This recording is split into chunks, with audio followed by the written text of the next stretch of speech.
Hello friends, AIR के इस online platform पर आप सभी का स्वागत है।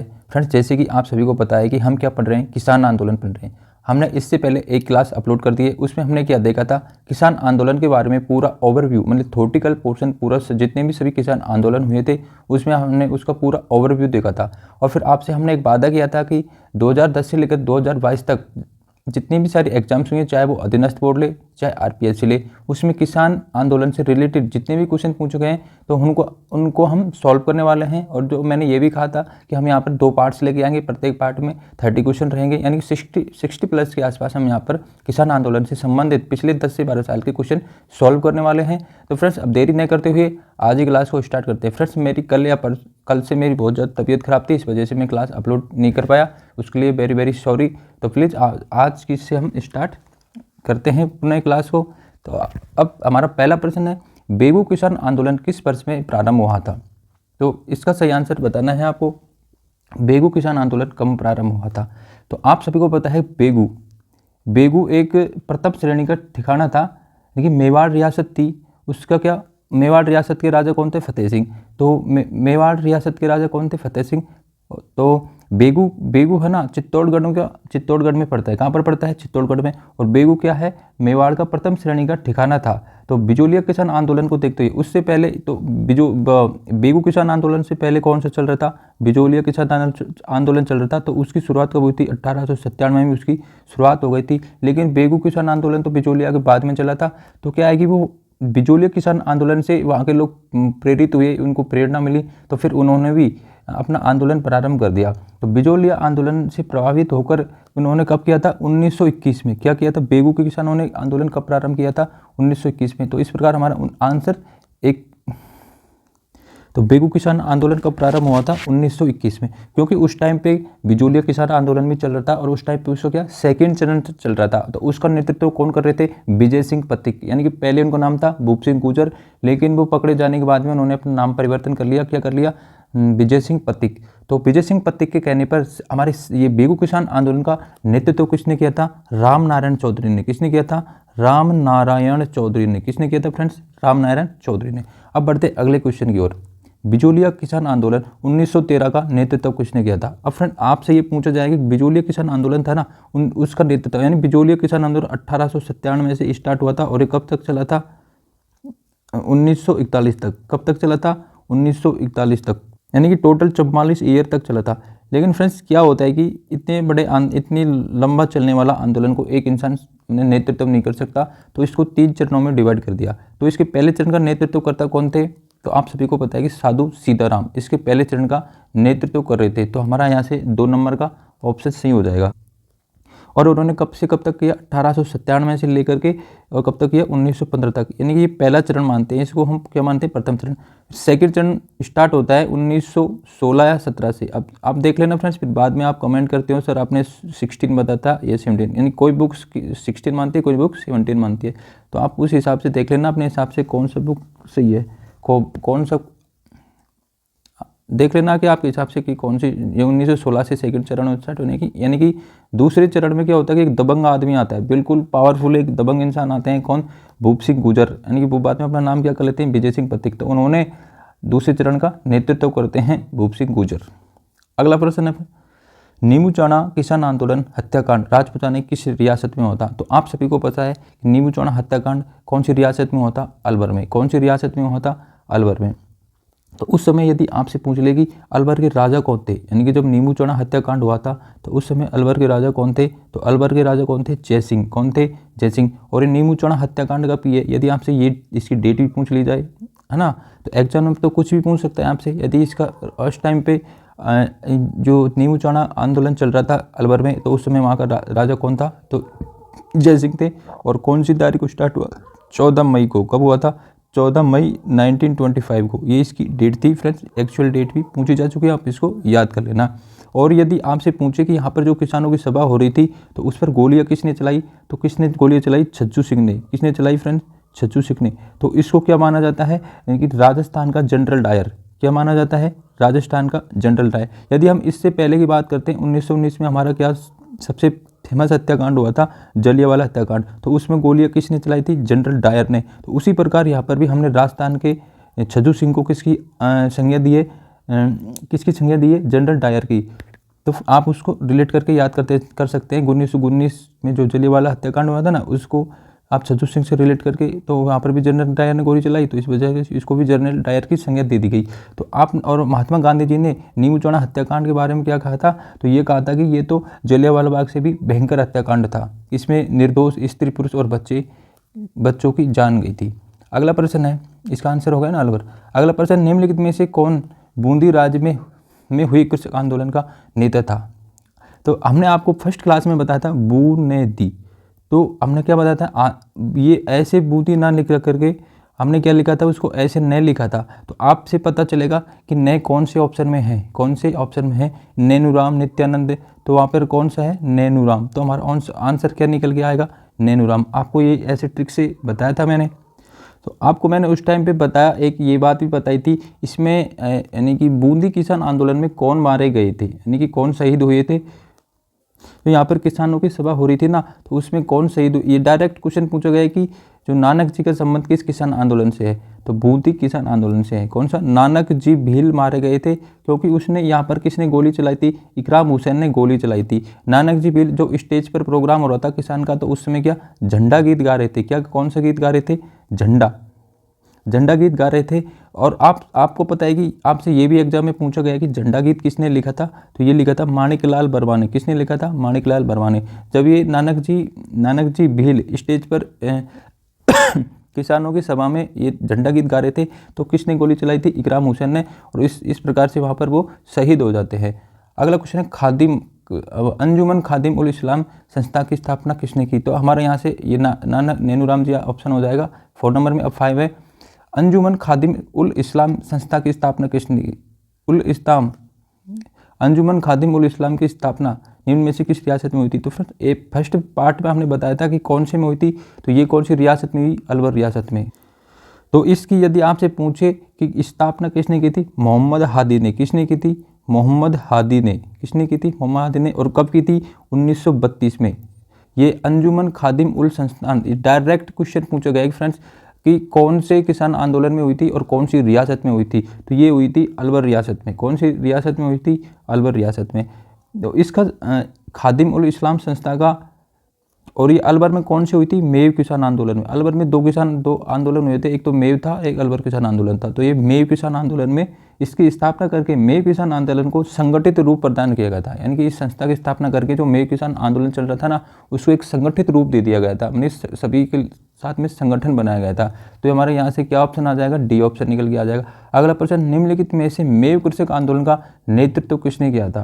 तो आपको बताना कि मेव जो अलवर में चल रहा था, अलवर किस में आता है, मेव जाति बहुत ज़्यादा रहती है वहाँ पे, तो उस क्षेत्र को क्या बोलते हैं, मेवात। क्या बोलते हैं, मेवात। और मेवात का कुछ पार्ट तो अलवर का आता है और कुछ पार्ट भरतपुर का आता है। तो ये आपसे एग्जाम में भी पूछा जाता है कि मेवात कौन से डिस्ट्रिक्ट में पड़ता है, तो ये अलवर में पड़ता है। तो आपको बताना है कि अलवर और भरतपुर रियासत में तो मेवात क्षेत्र पड़ता है ना, उसमें ये आंदोलन चल रहा था। कौन सा, मेव कृषक आंदोलन। और तो आपसे पूछा गया कि यहाँ के नेतृत्वकर्ता कौन थे, एक तो थे यासीन खान और एक थे डॉक्टर मोहम्मद अली। कौन थे, डॉक्टर मोहम्मद अली। तो फ्रेंड्स आप इन दोनों का नाम याद करना है, इनका संबंध मेव कृषक आंदोलन से है। और एक कब हुआ था, 1932 में। कब हुआ था मेव किसान आंदोलन, 1932 में हुआ था। अगला प्रश्न, राजस्थान के किस क्षेत्र में कृषक आंदोलन प्रारंभ करने की पहल हुई थी। तो आप सभी को पता है कि सबसे पहले बिजोलिया किसान आंदोलन कब हुआ था, बिजोलिया किसान आंदोलन 1897 में। कब हुआ था, 1897 में। और कहाँ हुआ था, बिजोलिया में। कहाँ हुआ था, बिजोलिया में हुआ था। और आप सभी को पता है बिजोलिया एक प्रथम श्रेणी का ठिकाना था। तो कौन सी रियासत का ठिकाना था वो, मेवाड़ रियासत का। कौन सी रियासत का ठिकाना था, आप सभी को पता है कि कौन सा, मेवाड़। बिजोलिया जो मेवाड़ श्रेणी का, वो मेवाड़ रियासत का प्रथम श्रेणी का ठिकाना था। ये राजस्थान में जो जन आंदोलन हुए थे ना, जनमान क्या होता है, लोगों के द्वारा जो आंदोलन प्रारंभ किए थे ना, तो सबसे पहले किसने किए थे, किसानों ने। किसने किए थे, किसानों ने। किसके लिए किए थे, लाग बाग को कम करने या हटाने के लिए। चौरी कर था, तलवार बताई कर टैक्स थे, यानी 84 प्रकार की लाग बाग बेगार वसूली की जाती थी किसानों से। इस वजह से दुखी आकर के, जब कोई इंसान दुखी होता है तो वो आंदोलन ही करेगा उसका अगेंस्ट में। तो फ्रेंड्स, तो यहाँ पर हम समझ सकते हैं कि जो राजस्थान में जन आंदोलन स्टार्ट हुए ना, तो वो किसानों ने स्टार्ट किए, तो उनको क्या बोलते हैं, किसान आंदोलन बोलते हैं। इसका श्रेय मेवाड़ के, और आप ये भी क्वेश्चन पूछा गया है कि ये श्रेय किसको जाता है, जो किसान आंदोलन हुए थे, तो ये जाता है मेवाड़ में, मतलब कि धाकड़ जाति को। किसको जाता है, धाकड़ जाति के किसान थे, धाकड़ जाति के किसान थे। तो ये क्वेश्चन भी डायरेक्ट एग्जाम में पूछा गया है कि सबसे पहले बिजोलिया किसान आंदोलन में सबसे ज़्यादा कौन जाति के किसान थे, तो ये थे धाकड़ जाति के। ये वेरी वेरी इंपॉर्टेंट क्वेश्चन है, एग्जाम में पूछा गया। आपको पता है कि चमरीकर की प्रकृति क्या थी, आपको मैंने पहले भी बताया था कि फर्स्ट पार्ट में, वो इसका फर्स्ट पार्ट थोटिकल अपलोड किया था, उसमें भी बताया था चमरीकर किस पे लगाया था, यानी कि अपनी जो किसान अपनी पुत्री का विवाह करेगा ना, उसकी शादी करेगा, तो उसको या तो 5 रुपये या 13 रुपये, आप देख लेना कौन सी बुक में क्या दिया गया फ्रेंड्स, फिर आप बाद में मैसेज करते हो कि सर आपने गलत बता दिया। तो फ्रेंड्स, ये तो अपनी अपनी बुक राइटर के हिसाब से कुछ भी लिख सकते हैं, तो हम भी उन्हीं का ही सहारा लेते हैं, कौन सी बुक में क्या लिखा होता है। तो आप इस चीज़ को ऐसा थोड़ा देख लिया करो। आप कमेंट करते हो कि सर ये आपने गलत बता दिया, तो सर इसके लिए प्रत्येक बुक में लिखा होता है कि प्रकाशक या पाठक, इस कोई भी हमने पूरी सावधानी रखी है, लेकिन कोई भी प्रॉब्लम होती है तो उसका हम जिम्मेदार नहीं है। आप चाहे कोई सी बुक देख लेना दुनिया की, उसमें प्रत्येक में छपा मिलेगा आपको ये। तो फ्रेंड्स, यहाँ पर क्या था कि चमरीकर किससे संबंधित था, पुत्री के विवाह पर लगाया था, यानी कि 5 रुपये। और ये किसने लगाया था, तो ये किसने लगाया था, तो उस समय कौन थे, वहाँ के राजा कौन थे, कृष्ण सिंह। कौन थे, कृष्ण सिंह ने लगाया था। और कब लगाया था, 1903 में। कब लगाया था फ्रेंड्स, 1903 में लगाया था। फिर उसके बाद में एक और आता है तलवार बंदाईकर। कौन सा आता है, तलवार बंदाईकर, जो कि कब लगाया जाता है, 1906 में। 1906 में लगाया जाता है। और किसके द्वारा लगाया जाता है, पृथ्वी सिंह के द्वारा। किसके द्वारा, जब ये इनकी कृष्ण सिंह की मृत्यु हो जाती है तो उनका उत्तराधिकारी कौन आते हैं, तो पृथ्वी सिंह। तो तो तलवार, जो भी कोई नया राजा बनता है तो उसका अभिषेक होता है, यानी कि गद्दी पर बैठता है, तो उससे क्या तलवार बांधी जाती है, तो उसको क्या बोलते हैं, तलवार बंदाई। तो उसके साथ उस टाइम पे भी तलवार बंदाई का टैक्स स्टार्ट कर दिया था। कब कर दिया था, 1906 में। किसने के समय हुआ था, पृथ्वी सिंह के समय। किसके समय हुआ था, पृथ्वी सिंह के समय। तो आपको ये दोनों ही 1903 और 1906 दोनों डेट याद करनी है, और एक कृष्ण सिंह और पृथ्वी सिंह दोनों ही नाम याद करने हैं। कृष्ण सिंह ने तो लगाया था चौरीकर, यानी जो अपनी किसान अपनी लड़की की शादी पर करेगा ना, तो उसको पैसे। देखो फ्रेंड्स, कैसे कैसी टैक्स लगा रखे थे उस टाइम पे राजाओं ने, तो ये तो बहुत बुरी यातनाएं दी थी किसानों को। तो अब फिर 1906 में क्या है कि पृथ्वी सिंह ने किया था, 1906 में पृथ्वी सिंह ने अपना एक नया टैक्स और लगा दिया। किसान पहले से ही परेशान थे, फिर एक नया टैक्स और जोड़ दिया कि वो तलवार बंदाई कर। अब अगला प्रश्न है, विजय सिंह पथिक ने बिजोले आंदोलन में भाग कब लिया था। वेरी वेरी इंपॉर्टेंट क्वेश्चन है। तो आप सभी को पता है कि सेकंड चरण चल रहा था। पहले चरण में कौन कर रहे थे नेतृत्व, साधु सीताराम। कौन कर रहे थे, साधु सीताराम। साधु सीताराम के बाद में कौन आते हैं, एक भूप सिंह गुजर नाम से एक इंसान आता है, दबंग आदमी आता है बिल्कुल। और वो क्या है कि अजमेर रेलवे में जॉब करते हैं, लेकिन उनकी क्या योजना थी कि सशस्त्र क्रांति की योजना थी। उस बात का क्या है कि अंग्रेजों को पता चल गया, किसका, सशस्त्र क्रांति। अंग्रेजों ने भूप सिंह गुजर को अरेस्ट कर लिया और टाटगढ़ जेल में बंद कर दिया। उनको पता था कि मुझे यहाँ से कहीं दूर सी जगह ट्रांसफ़र करने वाले हैं, तो वो वहाँ से भाग निकले, यानी कि फरार हो गए और उचड़ी गांव चित्तौड़गढ़ में पहुँच गए। फिर उन्होंने वहाँ पर जाकर अपना नाम चेंज कर लिया, यानी भूप सिंह से क्या कर लिया, विजय सिंह पथिक। और उन्होंने कहा था आई एम नॉट ए क्रांतिकारी, आई एम ए टीचर। और वहाँ पर बच्चों को शिक्षा देने लग गया, मतलब एक तरीके से टीचर का काम करने लग गया, शिक्षा देने लग गया। तो फ्रेंड्स, यहाँ पर कब आते हैं, सेकंड चरण में आते हैं। कब आते हैं, सेकंड चरण में आते हैं 1916 या 17 में, 1916। आप फिर बोलोगे 1916-17, जो भी आप देख लेना, आप हिसाब से भी देख लेना। तो ये 1916-17, तो मुझे 1916, तो आप जो भी आपको अच्छा लगे बुक्स में आप ये देख लेना, फिर आप बाद में कमेंट करते हो सर ये तो आपने गलत बता दिया। तो इस चीज़ के लिए आप अपनी थोड़ी रेस्पॉन्सिबिलिटी बनती है कि आप भी कोई गवर्नमेंट जॉब की तैयारी कर रहे हैं, तो अपनी किसी कोई अच्छा राइटर की बुक्स देख ले, उसमें तो आपको डेट मिल जाएगी। तो क्या होता है कि फिर 1916 में कौन आते हैं, विजय सिंह पथिक। तो इस प्रकार से कब आए थे, 1916 में। अब अगला क्वेश्चन है, बेगू किसान आंदोलन किस वर्ष में शुरू हुआ था। तो मैंने अभी आपको जस्ट अभी बताया था बेगू किसान आंदोलन बेगू किसान आंदोलन कब प्रारंभ हुआ था। तो आप सभी को पता है 1921 में। कब हुआ था, 1921 में बेगू किसान आंदोलन प्रारंभ हुआ था। और इसका नेतृत्व कौन कर रहे थे, तो इसको जब मतलब बिजोलिया में तो पहले से किसान आंदोलन चल रहा था, तो बिजोलिया में कौन सी रियासत, मेवाड़ रियासत में आए थे दोनों ही, बिजोलिया और बेगू दोनों मेवाड़ रियासत के अंतर्गत आते थे। अब जब अपने एरिया में कोई आंदोलन चल रहा है तो पास वाले क्षेत्रों में भी उसका इफेक्ट पड़ेगा। तो बिजोलिया के पास में एक बेगू थी, वो भी किसके अंतर्गत आता था, मेवाड़ के। तो उनके वहाँ के किसानों में जागृति पैदा हुई, संगठन बनाए। तो उस प्रकार 1921 में भी फिर उन्होंने क्या, वहाँ के किसानों ने बोला था कि विजय सिंह पथिक उस टाइम पे नेतृत्व कर रहा था सेकंड चरण का, तो बोला कि विजय सिंह पथिक आप हमारे इसमें पार्टिसिपेट करो, लेकिन उन्होंने मना कर दिया कि मैं पहले से ही आंदोलन स्टार्ट करता हूँ, मेरे पास में इतना टाइम नहीं है। तो उसने एक आदमी को चुना। उन्होंने बोला कि आप देख लेना कि राम नारायण चौधरी को उन्होंने चुना, तो उसका नेतृत्व किसने किया था, राम नारायण चौधरी ने। बेगू मेवाड़ रियासत का ठिकाना। और आपसे पूछे यदि बेगू को सामंत कौन था, तो अनूप सिंह। कौन था, अनूप सिंह। कौन था, अनूप सिंह। यानी कि ये अनूप सिंह है ना, ये यहाँ का ये सामंत था ना, तो ये क्या था, किसानों के फेवर में था, किसानों के फेवर में था। लेकिन यहाँ का राजा कौन था, फतेह सिंह। कौन था, फतेह सिंह था।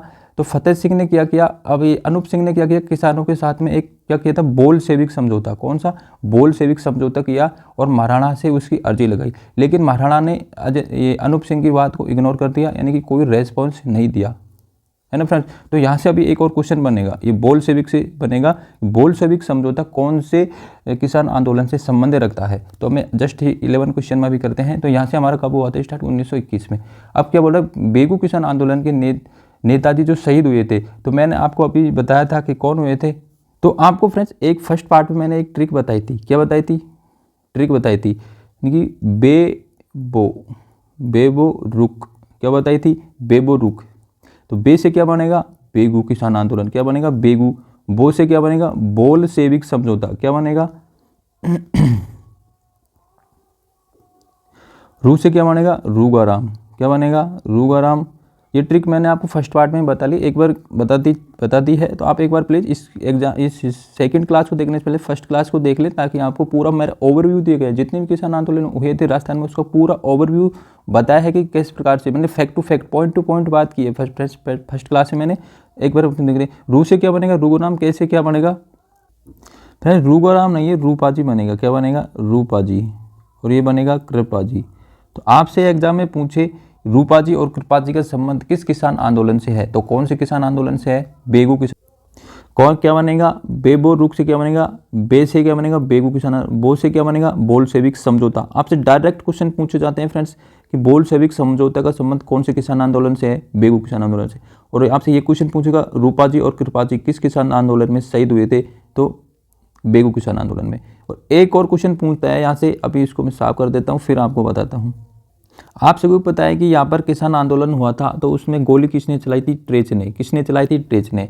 तो हम एक नई ट्रिक बनाते हैं कि ट्रिक क्या है, ट्रेच की बेबो रुख। क्या है, ट्रेच की बेबो रुख। ट्रेच की बेबो रुख। तो ट्रेच एक अधिकारी था, तो उसने यहाँ पर गोली चलाई थी, उसमें रूपाजी और कृपाजी शहीद हुए थे। तो अब हम क्या बनाते हैं, ट्रिक यानी ट्रेच की बेबो रुख। तो आपसे एक एग्जाम में क्वेश्चन ये भी पूछा जाता है कि ट्रेच आयोग का संबंध कौन से किसान आयोग से है, कौन से किसान आंदोलन से है ट्रेच आयोग का संबंध। तो आपसे एक तो ये क्वेश्चन होगा। यदि हम इसमें लगाते हैं वो अंग्रेज अधिकारी के वो था जो गोली चलाई थी उसने, तो हम क्या बोलते हैं उसको, ट्रेच की बेबो रुख। तो ट्रेच की और लगा देते हैं, तो ट्रेच की बेबो रुख। तो बे से तो आप सभी को पता है बेगू बनता है। क्या बनता है, बेगू। बो से क्या बनेगा, बोल सेविक समझौता। रू से क्या बनेगा, रूपाजी। और कैसे क्या बनेगा, कृपाजी। तो फ्रेंड्स आप एक बार इसको अपने हिसाब से लिख लीजिए। पहले ट्रिक हमारी थी बेबो रुख, तो बेगू किसान आंदोलन से बोल सेविक समझौता और रूपाजी कृपाजी निकल के आए थे। और हम यहाँ पर लगा देंगे ट्रेच की बेबो रुख। तो ट्रेच क्या था, यहाँ पे गोली चलाने वाला था, तो उसमें रूपाजी कृपाजी शहीद हुए थे, तो हमने क्या बना दी, ट्रेच की बेबो रुख। तो आपसे ये भी क्वेश्चन पूछा जाता है, वेरी वेरी इंपॉर्टेंट है, ट्रेच आयोग का संबंध कौन से किसान आंदोलन से, यानी किसानों की शिकायतों की जाँच के लिए कौन सा आयोग गठित किया था, ट्रेच आयोग। तो आपको मैं आशा करता हूँ समझ में आया होगा। यदि फ्रेंड्स आपको हमारे द्वारा जो भी मटेरियल प्रोवाइड किया जा रहा है, हमारी क्लास की क्वालिटी कंटेंट पसंद आ रहा है ना, तो फ्रेंड्स एक बार जरूर लाइक कर दीजिए, आपसे मेरी विनती है। और हमारे चैनल को सब्सक्राइब कर लीजिए, क्योंकि आपको इसी प्रकार से सब राजस्थान जी के हिस्ट्री, ज्योग्राफी, पॉलिटी, सब कुछ, आर्ट्स, कल्चर, सब कुछ इसी तर्ज पे मिलने वाला है। अगला क्वेश्चन है, भूप सिंह का संबंध किस किसान आंदोलन से है। तो आप सभी को बताया कि भूप सिंह गुर्जर क्या थे, भूप सिंह गुर्जर एंट्री मारते हैं बिजोलिया किसान आंदोलन में सेकंड चरण में। कब मारते हैं, यानी कि 1916-17 के आसपास इनकी दबंग एंट्री होती है। तो ये का अजमेर में रेलवे में जॉब करते हैं, तो वहाँ से अंग्रेज इसको सशस्त्र क्रांति के पता लगता है, तो टॉडगढ़ में जेल में बंद कर देते हैं। वहाँ से फरार होकर ओछड़ी गांव पहुँच जाते हैं और फिर वहाँ पर अपना नाम चेंज कर लेते हैं। आई एम नॉट ए क्रांतिकारी, आई एम ए टीचर, और शिक्षा देने लगते हैं। तो भूप सिंह गुर्जर का संबंध किससे है, बिजोलिया किसान आंदोलन से। अगला क्वेश्चन, ट्रेच कमीशन का संबंध है। फ्रेंड्स मैंने बोला था ना अभी, ट्रेच यानी कि ट्रेच की बेबो रुख। क्या, ट्रेच की बेबो रुख। तो आपको पता होगा ट्रेस्का आयोग का संबंध किससे है? बेगू किसान आंदोलन से। किससे है? बेगू किसान आंदोलन से। और की तो यहाँ पे साइलेंट रहेगा, इसका कोई मतलब नहीं है। और बे से क्या बनेगा? बेगू। क्या बनेगा? बेगू। आप इसको एक बार दोबारा पढ़ेंगे तो आपको अच्छे से याद है। बो से क्या बनेगा? बोल सेविक समझौता। कौन से किसान आंदोलन से संबंधित है? बेगू से। ट्रेज का भी किससे है? बेगू से। रूपाराम रूपाजी और कृपाजी। क्या? रूपाजी कृपाजी, ये कौन से आंदोलन में सहयोग देते थे? बेगू किसान आंदोलन। तो मैं फ्रेंड्स आशा करता हूँ कि मेरा जो भी आपको पढ़ा रहा हूँ वो अच्छा समझ में आ रहा होगा। बिजोलिया के किसान आंदोलन में गांधी जी ने आशीर्वाद कब दिया था? Very very important question. क्या है? वेरी, यानी कि जब महात्मा गांधी जी की नज़र कब पड़ी थी? बिजोलिया किसान आंदोलन पर। तो आप सभी बताएं सेकंड चरण का कौन कर रहे थे नेतृत्व? विजय सिंह पथिक, यानी कि पहले इनको नाम था भूप सिंह गुर्जर। तो आप सभी को पता है कि जब कांग्रेस का हर साल क्या अधिवेशन होता था, इंडियन कांग्रेस है हमारी कांग्रेस, है ना, तो आपको पता है 1885 में एओ होम के समय इनकी स्थापना हुई थी। हमारी कांग्रेस की स्थापना कब हुई थी? 1885 में। और प्रत्येक साल इसका अधिवेशन होता था। तो अब उनकी नज़र गांधी जी की कब पड़ी थी? तो क्या है कि जिनका नागपुर में अधिवेशन था। किसका? नागपुर में अधिवेशन था। और आपको पता है कि विजय सिंह एक एक्टिव आदमी थे। क्या थे? एक्टिव आदमी थे, यानी कि जो अपना बिजोलिया किसान आंदोलन था ना, उसको मतलब भारत के लिए इन्हें तो साधु सीताराम जी ने तो इसकी स्टार्ट की थी। तो इसमें क्या कि राजस्थान में किसान आंदोलन का जनक माना जाता है। साधु सीताराम को राजस्थान में किसान आंदोलन का जनक माना जाता है। लेकिन आपसे पूछो कि भारत में किसान आंदोलन का जनक कौन है? तो कौन है? भूप सिंह नहीं, विजय सिंह पथिक। क्या है? विजय सिंह पथिक। इन्होंने बिजोलिया किसान आंदोलन को भारत के लेवल पर यानी पूरे ऑल इंडिया में फेमस किया था। यानी कि क्योंकि आपको पता है बिजोलिया किसान आंदोलन की खबर प्रताप अखबार है ना, प्रताप अखबार, उसमें किसने छपवाई थी? विजय सिंह पथिक ने। किसने छपवाई थी? विजय सिंह पथिक ने। और इसका प्रकाशन कहाँ से होता था? कानपुर से। कहाँ से? कानपुर यूपी से इसका प्रकाशन होता था। और कौन करता था इसका प्रकाशन? गणेश शंकर विद्यार्थी। कौन करता था? गणेश शंकर विद्यार्थी ये प्रताप अखबार का प्रकाशन करता। और इसकी खबर एक दो अखबार है, यानी कि अभ्युदय है, मराठा है, उनमें भी इसकी खबर छपवाई। तो इसलिए हम क्या बोलते हैं? विजय सिंह पथिक को किसान आंदोलन का भारत में किसान आंदोलन का जनक बोलते हैं। तो यहाँ से आपको समझ में आ गया होगा। फ्रेंड्स, चाहे अपनी क्लास लंबी बने लेकिन एक बार में सब कुछ आपकी पूरी डिटेल में समझ में आ जाएगा, मैं आपसे वादा करता हूँ। आप ये मत समझना कि क्लास बहुत लंबी होती जा रही है। तो फ्रेंड्स, इतना जॉब के लिए संघर्ष करना है तो कुछ झेलना भी पड़ता है। तलवार बंदाई कर शुल्क था, तो आप किसने लगाया था? ये लगाया था 1906 में। कब लगाया था? 1906 में। किसने लगाया था? पृथ्वी सिंह ने। किसने लगाया था? पृथ्वी सिंह ने। और 1903 में किसने लगाया था? चौरीकर लगाया था कृष्ण सिंह ने। किसने? जो कि किसान अपनी पुत्री की शादी करता था तो उसको टैक्स देना पड़ता था। तो आपसे पूछा क्या गया कि तलवार बंदाई कर किसने लगाया था? पृथ्वी सिंह ने लगाया था। और कब लगाया था? 1906 में। तो ये किसके क्यों लगाया? मैंने बोला था कि उत्तराधिकार शुल्क था। क्या था? कि उत्तराधिकार, जब एक नया राजा बनता था तो उसकी तलवार बांधी जाती थी तो उसको क्या उत्तराधिकार शुल्क लिया जाता था। तो ये कौन सा शुल्क था? उत्तराधिकार शुल्क। तलवार बंदाई कौन सा था? उत्तराधिकार शुल्क। अगला प्रश्न है कि बिजोलिया किसान आंदोलन में, मैंने आपसे 2-3 बार बता दी, बिजोलिया किसान आंदोलन सबसे सर्वाधिक किसान कौन सी जाति के थे? धाकड़ जाति के। कौन सी जाति के थे? धाकड़ जाति के। साधु सीताराम, साधु यानी उल्टा लिख दिया, साधु सीताराम निम्नलिखित में से किस आंदोलन से संबंध रखते हैं? तो मैंने बताया कि क्या है कि बिजोलिया में क्या है कि गंगाराम नाम का एक धाकड़ जाति का किसान था। उसके पिताजी की मृत्यु हो गई थी तो उसको 12वीं को क्या बोलते हैं? मौसर या औसर, राजस्थानी भाषा में एक शब्दावली उसको बोलते हैं। तो उस समय कौन आए थे? साधु सीताराम आए थे। उन्होंने किसानों से पूछा कि आप इतने उदास क्यों हैं? तो उन्होंने पूछा कि महाराणा ने इतनी लागबाग लगा रखी है।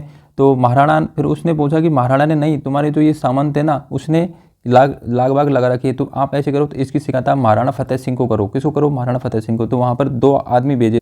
उनका जो यहाँ का राजा तो क्या था? फतेह सिंह। और यहाँ का कृष्ण सिंह क्या था? इनका सामंत था। तो यहाँ पर 2 आदमी भेजे गए थे, एक तो नानजी पटेल और ठाकरी पटेल। कौन? नानजी पटेल और ठाकरी पटेल का भेजे थे फतेह सिंह के पास में। लेकिन इस बात का पता किसको चल गया था? कृष्ण सिंह को। फिर इसने क्या है कि 1903 में एक नया टैक्स और लगा दिया, चौरीकर, इस प्रकार से। तो इसमें एंट्री किसकी होती है स्टार्टिंग में? साधु सीताराम की। फ्रेंड्स, एक एक बात को बारीकी से डिटेल में लिंक टू लिंक आपको प्रोवाइड करा रहा हूँ ताकि आपको एक स्टोरी टाइप में एक अच्छे से समझ में आ जाए। बेगू का पड़ता है चित्तौड़गढ़ में, और ये क्या है? मेवाड़ का ठिकाना है, फर्स्ट ग्रेड मतलब फर्स्ट श्रेणी का ठिकाना है। बेगू चित्तौड़गढ़ किसान आंदोलन का नेतृत्व किसने किया था? तो आप सभी को पता है किसने किया था? किसने किया था? विजय सिंह पथिक के कहने पर राम नारायण चौधरी ने। बिजोलिया आंदोलन का दूसरी बार प्रारंभ किस प्रकार से हुआ था? तो मैंने आपको बताया कि फर्स्ट टाइम से ही चल रहा था फिर, लेकिन वहाँ के वो सामंत कौन थे, कृष्ण सिंह, उसकी शिकायत फतेह सिंह को की थी लाल बाग के लिए। तो कृष्ण सिंह ने क्या किया, 1903 में एक नया टैक्स लगा दिया, चौरी कर। क्या लगा दिया, किसान अपनी पुत्री की शादी करेगा तो उसे टैक्स देना पड़ेगा। तो कौन सा, उसका मेन रीज़न यही था कि फिर क्या है कि किसानों ने उससे, कृष्ण सिंह से नाराज़ होकर 2 साल तक अपनी लड़कियों की शादी नहीं की। फिर वो महाराणा के पास में गए तो उन्होंने कि बोला कि हम रियासत छोड़ के जाएँ, तो इस प्रकार से वहाँ पर कुछ इनको रियायत मिल गई। तो इस प्रकार से आंदोलन चलता रहा। तो यहाँ पर क्या कि बिजोलिया किसानों ने दूसरी बार चलने का मेन रीज़न क्या था, चौरी कर। क्या था, चौरी कर। अगला क्वेश्चन, राजस्थान कृषक आंदोलन का प्रारंभ सर्वप्रथम कहाँ हुआ था। तो आप सभी को पता है कि राजस्थान में किसान आंदोलन का प्रारंभ कहाँ था, बिजोलिया से। कहाँ थे हुआ था, बिजोलिया से। भारत का पहला अहिंसात्मक आंदोलन, यानी कि बिल्कुल शांतिपूर्ण हुआ था, इसमें किसी प्रकार की कोई हिंसा नहीं हुई थी। तो इतना लंबा चला था कि 44 ईयर, यानी कि मैराथन ईयर भी 42 किलोमीटर के आसपास होती है, उससे भी आगे निकल गया। तो इसको क्या बोलते हैं, मैराथन किसान आंदोलन के नाम से भी जानते हैं। ये क्वेश्चन भी पूछा गया एग्जाम में, यानी कि मैराथन किसान आंदोलन के नाम से किसे जाना जाता है, बिजोलिया किसान आंदोलन को। और ये एक ठिकाना था, बिजोलिया ठिकाना था, कौन सी रियासत के अंतर्गत आता था, मेवाड़ रियासत के। और मेवाड़ के राजा कौन थे उस टाइम पे, फतेह सिंह। स्टार्ट कब हुआ था ये, 1897 में, और 1941 तक चला था, 44 ईयर तक चला था। मैराथन या अहिंसात्मक किसान आंदोलन था। अगला प्रश्न है, बिजोलिया कृषक आंदोलन का प्रारंभ कब हुआ था। तो आप सभी को पता है कि बिजोलिया किसान आंदोलन का प्रारंभ कब हुआ था, कब हुआ था, 1897 में। कब हुआ था, 1897 में। और वहाँ के सामंत कौन थे, आप सामंत, देखो मैं बोल रहा हूँ ना कि प्रत्येक बात बोल रहा हूँ फ्रेंड्स, वो आपको याद करनी है, पॉइंट टू पॉइंट जितने भी बोल रहा हूँ, आपको पूरा क्वेश्चन वहीं से ही फंसता है एग्जाम में। एग्जामिनर हमको घुमा को फिरा के वहीं से क्वेश्चन पूछता है। तो इस वजह से प्रत्येक मैं इसे बार बार इसलिए रिपीट कर रहा हूँ चीज़ों की, ताकि आपकी नज़र में रहे, आपके अनकॉन्शियस माइंड से, आपके परमानेंट माइंड में सेट हो जाए, कि प्राइमरी से सेकेंडरी मेमोरी में सेट हो जाए सभी बातें जो मैं बता रहा हूँ वो। आप काफ़ी स्टूडेंट मैसेज करते हैं, कमेंट करते हैं, सर आप एक ही चीज़ को इतनी बार रिपीट करते हो। तो एक स्टूडेंट है उसका आईक्यू लेवल हाई है, एक स्टूडेंट है उसका आईक्यू लेवल कम है। तो टीचर को तो एक नॉर्मल स्टूडेंट के हिसाब से पढ़ाना होता है, ना कि आईक्यू लेवल जिसका ज़्यादा है उसके साथ। तो उसको तो सभी को साथ में लेके चलने का होता है।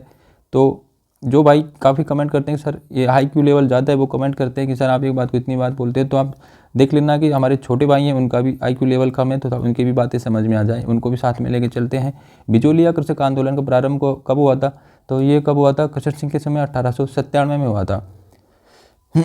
अब मैंने बोला था फ्रेंड्स, ये रूपा जी कृपा जी, मैंने कि प्रत्येक बात बोल रहा हूँ फ्रेंड्स, डायरेक्ट एग्जाम में पूछी गई है। ये प्रीवियस ईयर के सेट है, जो कि मैं कहीं इतने सोर्सों से उठा के आपको यहाँ से डायरेक्ट एक साथ में question answer set, practice set जो के रूप में आपको प्रोवाइड करा रहा हूँ। तो हमारी ट्रिक क्या थी, बेगू किसान आंदोलन की ट्रेज की बेबो रुख, क्या ट्रेज की,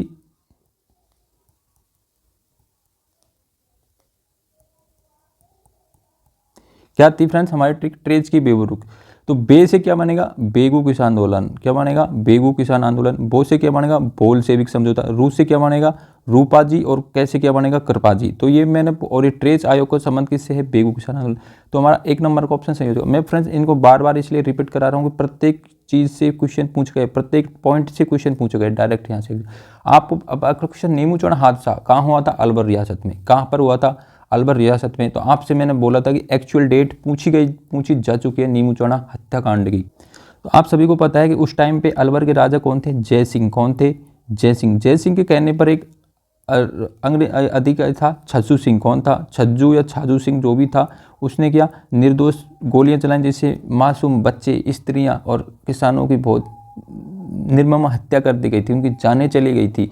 तो इन्होंने इसको, महात्मा गांधी ने क्या कहा था, तो इन्होंने, महात्मा गांधी ने इसको कहा था कि ये तो जलियांवाला से भी भयंकर हत्याकांड है, यानी डबल डायरेक्शन की संख्या दी गई थी। किसकी, डबल डायरेक्शन। ये इंग्लिश वर्ड भी पूछा गया कि डबल डायरेक्शन संख्या कौन से हत्याकांड को दी गई थी, तो नीमू चौड़ा हत्याकांड को दी गई थी अलवर को। और ये कब प्रारंभ हुआ था, तो ये हुआ था 14 मई की घटना है, कभी 1925 की। कब की घटना है, 14 मई 1925 की घटना है।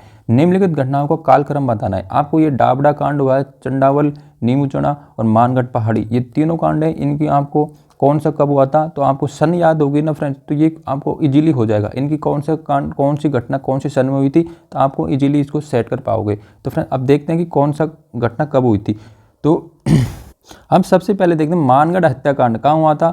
मानगढ़ एक पहाड़ी है और ये कहाँ पड़ती है, बांसवाड़ा डिस्ट्रिक्ट में। कहाँ पड़ती है, बांसवाड़ा डिस्ट्रिक्ट में। तो ये कब की घटना ही, ये कब की घटना थी, यानी कि 17 नवंबर की। हमने उस टाइम पे जब हमने जनजातीय आंदोलन पढ़ रहे थे तो उसके बारे में अच्छे से एक्सप्लेन किया था। तो आपने उस वीडियो को नहीं देखा है तो आपको प्लेलिस्ट में मिल जाएगा जनजातीय आंदोलन, तो वहाँ से आप देख लेना। तो ये प्रारंभ कब, ये घटना कब की है, 1913 की। कब की है, 1913 की, यानी कि मानगढ़ पहाड़ी पर एक किसानों की शांतिपूर्ण सभा हो रही थी। तो वहाँ पर 1500 भील मारे गए थे, तो गोलियां चलाई गई थी वहाँ पर भी। तो मानगढ़ हत्याकांड कब हुआ था, 17 नवंबर 1913 को। कब हुआ था, 1913 को। अब देखते हैं नींबू चौड़ा हत्याकांड कब हुआ था। तो अभी हमने डेट बताई है आपको, कब बताइए, 14 मई 1925 को। कब हुआ था और ये कहाँ की घटना है, अलवर की। अलवर डिस्ट्रिक्ट, अब वर्तमान में डिस्ट्रिक्ट उस टाइम क्या थी, उस टाइम में 1925 में रियासतें थी। हमारा एकीकरण तो 1948 में स्टार्ट हुआ था ना, 48 से कब तक चला था, 1956 तक। कितने, 7 चरणों में। तो उस टाइम हमारा राजस्थान था ही नहीं, तो उस टाइम तो रियासत थी। तो उस टाइम नहीं, तो उस टाइम तो क्या थी, हमारे रियासत थी। तो एकीकरण तो हमारा स्टार्ट हुआ था 1948, तो उस टाइम क्या, अलवर रियासत थी। तो हमने भी एकीकरण का एक वीडियो डाला हुआ है, 1-2 पार्ट्स हैं, उसको आप देख लेना, प्लेलिस्ट में मिल जाएगा, आपको अच्छे से समझाए। तो कब की घटना है, 14 मई की। कब की घटना है, 14 मई 1925 की। कब की घटना है, 1925 की। अब आपसे पूछे चंडावल कांड कब हुआ था, कहाँ, कौन सा कांड, चंडावल कांड हुआ था मार्च 1942 में, यानी कि 1942 की घटना है। कब की घटना है, 1942 की घटना है। और आपसे पूछे डावड़ा कांड, ये कहाँ पड़ता है, नागौर में। कहाँ पड़ता है नागौर पड़ता है। ये हुआ था 13 मार्च से। अपन डेट से कोई ज़्यादा मतलब नहीं है, अपन को सन ईयर से मतलब है, कौन सी ईयर में हुआ था। तो ये होता है 1947 में। कब हुआ था, 1947 में। अब आपको यहाँ पर इसको सेट करना है कि हमारा सबसे पहले कौन सी घटना हुई, यानी घटना के कालक्रम के अनुसार आपको सेट करना है। तो हम सबसे पहले हुई थी ये मानगढ़ हत्याकांड हुआ था 1913 में, तो हमारा कौन सा आ जाएगा, चौथा नंबर। फिर उसके बाद में हमारा था 19 नींबू चौड़ा हत्याकांड कब हुआ था, 1925 में, तो ये हमारा 3 नंबर पे आ जाएगा, अलवर। ये 1925 वाला हमारे 3 नंबर पे आ जाएगा। फिर देखते हैं दूसरे नंबर पे कौन सी घटना हुई थी, तीसरे, हाँ, ये देखते हैं कि ये नीचे से चल रहे हैं फ्रेंड्स हम, चौथा, तीसरा और दूसरा। दूसरा देखते हैं 1942 में। कब, 1942 में कौन सी घटना हुई थी, चंडावल कांड। और अब देखते हैं 1 नंबर पे कौन था, 1947 में कौन था, डावड़ा। 1947 में कब हुआ था, 1947। तो इस प्रकार हम कह सकते हैं कि 4, 3, 2 और 1, ये हमारा ऑप्शन कौन से में आ रहा है, ये चौथे नंबर में आ रहा है, 4, 3, 2, 1। तो हमारा ऑप्शन नंबर 4 यहाँ से सही हो जाएगा। अगला प्रश्न है, बिजोलिया ठिकाने का संस्थापक कौन था। तो आप सभी को मैंने पिछली क्लास में बताता, इसका जब थ्योरेटिकल पार्ट बताता, ये फर्स्ट क्लास बताई थी, ये हमारी सेकंड क्लास है। इससे एक क्लास और बाद में आएगी, एक क्लास और बाद में आएगी, ये हमारी सेकंड क्लास है। तो हमने उसमें फर्स्ट क्लास में बताया था कि जब 1527 की बात है, कब की बात है, 1527 की बात है। कौन से युद्ध की बात है, खानवा युद्ध की। कौन सी है, खानवा युद्ध की बात है। खानवा युद्ध में क्या होता है कि ये अशोक परमार है ना, जो किसके साथ होते हैं, राणा सांगा के साथ होते हैं। तो ये युद्ध में अपनी पराक्रम यानी कि युद्ध कौशल शक्ति का प्रदर्शन करते हैं। किसका प्रदर्शन करते हैं, अपनी युद्ध की कौशल शक्ति है, जो अपने युद्ध में एक वीरता साहस का प्रदर्शन करते हैं। तो उससे क्या हो जाता है कि महाराणा सांगा प्रसन्न हो जाते हैं और उसे एक रियासत देते हैं। क्या, अशोक परमार को एक रियासत नहीं फ्रेंड्स, सॉरी, वो देते हैं एक जागीर। क्या देते हैं, जागीर देते हैं। कौन सी जागीर देते हैं, ऊपरमाल कह दो या बिजोलिया, आप जो भी बुक्स में दिया होगा आप देख लेना। ऊपरमाल की जागीर दी गई थी वैसे तो उसको। तो कौन सी, किसको दी गई थी, अशोक परमार को। कब दी गई थी, 1527 में। किस युद्ध में दी गई थी, खानवा युद्ध में। और किसके द्वारा दी गई थी, महाराणा सांगा के। तीनों ही, चारों बातें फ्रेंड्स इंपॉर्टेंट है, आप इनको याद कर लेना। नहीं, बिजोलिया ठिकाने के संस्थापक कौन थे, तो अशोक परमार। ये बिजोलिया ठिकाना, ये दोनों ही इसको जागीर दी गई थी, तो ये इसके अंतर्गत ही आता था। तो फ्रेंड्स यहाँ से हमारा क्वेश्चन क्लियर होता है। तो किसको दी गई थी, इसके संस्थापक कौन थे, अशोक परमार। इनमें से कौन सा बिजोलिया किसान आंदोलन से संबंधित नहीं था, तो आपको इसका आंसर बताना है। तो आप सभी को पता है कि ये 3 चरणों में कंप्लीट हुआ था। कितने चरणों में हुआ था बिजोलिया किसान आंदोलन, 3 चरणों में। तो पहले चरण की आप सभी को पता है कि किसने की थी, बिजोलिया किसान आंदोलन। संबंधित नहीं है, आपको यहाँ ये देखना है कि संबंधित नहीं, यानी कि 3 तो संबंध रखते हैं, एक है जो इससे संबंध नहीं रखता, बिजोलिया किसान। तो आपको पता है प्रथम चरण का नेतृत्व किसने किया था, साधु सीताराम दास। अब यदि दूसरे चरण की बात की जाए तो किसने की थी, विजय सिंह पथिक ने, जो कि स्टार्टिंग नाम भूप सिंह गुर्जर था, फिर बाद में नाम चेंज कर लिया विजय सिंह पथिक। और तीसरा है माणिकलाल वर्मा। हमारे तीसरा चरण है ना बिजोलिया किसान आंदोलन का, किसका, बिजोलिया किसान आंदोलन का जो तीसरा चरण है उसमें 3 लोगों ने नेतृत्व किया था। कितने जने थे, 3 लोग थे। अब कौन कौन से थे, तो एक तो थे माणिकलाल वर्मा। कौन थे, माणिकलाल वर्मा। कौन थे, माणिकलाल वर्मा। दूसरे राम नारायण चौधरी। कौन थे, राम नारायण चौधरी थे। और चौथा है JL बजाज यानी कि जमनालाल बजाज, इन तीनों ने नेतृत्व किया था। तो हमारा कौन सा रहा है, माणिकलाल वर्मा, तो हमारा यहाँ से ये भी सही है। तो ये बिजोले किसान आंदोलन से संबंध रखते हैं, लेकिन हमने क्या बताया था, ये रूपाजी कृपाजी इससे संबंध नहीं रखते हैं, बिजोलिया से संबंध नहीं रखते हैं। हमारी ट्रिक क्या थी, बेबो रुक, तो रुक में क्या आ रहा है, रूपाजी कृपाजी, तो इनका संबंध कौन से है, बेगू किसान आंदोलन से। किन से है, बेगू किसान आंदोलन। फ्रेंड्स हमारे द्वारा पढ़ाया गया अच्छा लग रहा है तो एक बार वीडियो को लाइक कर दीजिए और चैनल को सब्सक्राइब कर लीजिए। अगला प्रश्न है, श्रीमती रमा देवी राजस्थान के किस आंदोलन से संबंधित रही हैं। वेरी वेरी इंपॉर्टेंट क्वेश्चन, ये क्वेश्चन एग्जाम में पूछा गया है, वही तो मैं आपको बता रहा हूँ। तो भी बिजोलिया किसान आंदोलन का तीसरा चरण था ना, इसमें 3 ही लोगों ने नेतृत्व किया और 3 ही महिलाएं थी। कौन थी, 3 महिलाएं थी। तो कौन कौन सी थी आपको ये भी जान लेना है। तो तीसरे चरण की बात कर रहा हूँ मैं, बिजोलिया किसान आंदोलन के तीसरे चरण की बात कर रहा हूँ। तो एक थी इसमें अंजना देवी, कौन सी थी, अंजना देवी। दूसरी कौन थी, नारायणी देवी। और तीसरी कौन थी, रमा देवी। तो आपको पता चल गया होगा कि क्या दे रखा है हमें, श्रीमती रमा देवी। तो कौन से आंदोलन से संबंधित है, बिजोलिया किसान आंदोलन। 1921 में किसानों द्वारा सुअर विरोधी आंदोलन किस रियासत में, तो ये सुअर वाला सिस्टम तो कहाँ था, अलवर में। कौन सी रियासत में था, अलवर में। क्या है कि सुअर किसानों की खड़ी फसल को नुकसान पहुंचाते थे, लेकिन वहाँ पर किसानों क्या प्रतिबंध लगा हुआ था कि किसान किसी भी सुअर को मार नहीं सकता था। क्या नहीं कर सकता था, किसान उस सुअर को मार नहीं सकता था। तो किसानों को इससे उनकी खड़ी फसल को नुकसान होता था, तो बहुत दिक्कत होती थी। इस वजह से वहाँ के किसानों ने संगठित होकर आंदोलन किया और सुअरों को मारने की पाबंदी थी ना, जो आंदोलन किया, तो फिर वहाँ के राजा ने क्या, सुअरों को मारने की पाबंदी हटा दी थी। तो इस प्रकार से इसका संबंध किससे है, किसान सुअर वाला, यह है अलवर से। कहाँ से, अलवर से। और खादिम उल संस्थान थी, तो मेव जाति का था अलवर में, खादिम उल संस्थान जो भी स्थापना हुई थी उसकी। अशोक परमार को ऊपरमाल की जागीर किसने दी थी, तो ये क्वेश्चन दोबारा छप गया ना फ्रेंड्स। देखो अशोक परमार को किसने दी थी, 1527, याद करना है आपको। 27 में खानवा युद्ध में किसने दी थी, आप सभी को अच्छे से पता है किसने दी थी, सांगा ने। किसने दी थी, सांगा ने खानवा युद्ध में अपनी युद्ध पराक्रम का, अपनी युद्ध कौशलता का प्रदर्शन किया और वहाँ से खुशी होकर के उन्होंने अशोक परमार को ऊपरमाल की जागीर दी। अब हमारा फ्रेंड्स आज के सेशन का लास्ट और अंतिम क्वेश्चन है, निम्न आंदोलन के प्रारंभ वर्ष में कौन सा सही नहीं है। आपको बताना है कि कौन सा आंदोलन किस वर्ष में प्रारंभ हुआ था। तो 3 तो सही है, 1 गलत है, तो आपको बताना है। आप सभी को पता है कि बिजोलिया किसान आंदोलन को 10, 20, 30 बार बताते होगा कि कब तक चला था, 1941। स्टार्ट कब हुआ था, ये उस टाइम पे हुआ था। किसके समय हुआ था, कृष्ण सिंह के समय। वहाँ के सामंत कौन थे, कृष्ण सिंह। राजा कौन थे, फतेह सिंह, मेवाड़ के राजा फतेह सिंह थे और ठिकाना था बिजोलिया। इसके ठाकुर कौन थे, सामंत कौन थे, कृष्ण सिंह। चौरी कर लगाया था 1903 में। 1906 में किसने लगाया था, पृथ्वी सिंह ने तलवार बंधाई कर। तो आप यहाँ से याद कर लिया होगा अच्छे से।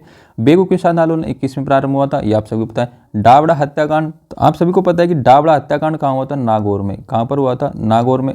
मैं अभी पिछले क्वेश्चन में बताता 1947 में, तो ये भी सही है हमारा। फिर इसमें देखते हैं चंडावल हत्याकांड। चंडावल हत्याकांड का हमने बताया था कब हुआ था, ये 1942 में हुआ था। कब हुआ था, 28 मार्च को। कब हुआ था, 28 मार्च 1942 को हुआ था। कब हुआ था, 28 मार्च 1942, जबकि हमें कितना देगा, 45।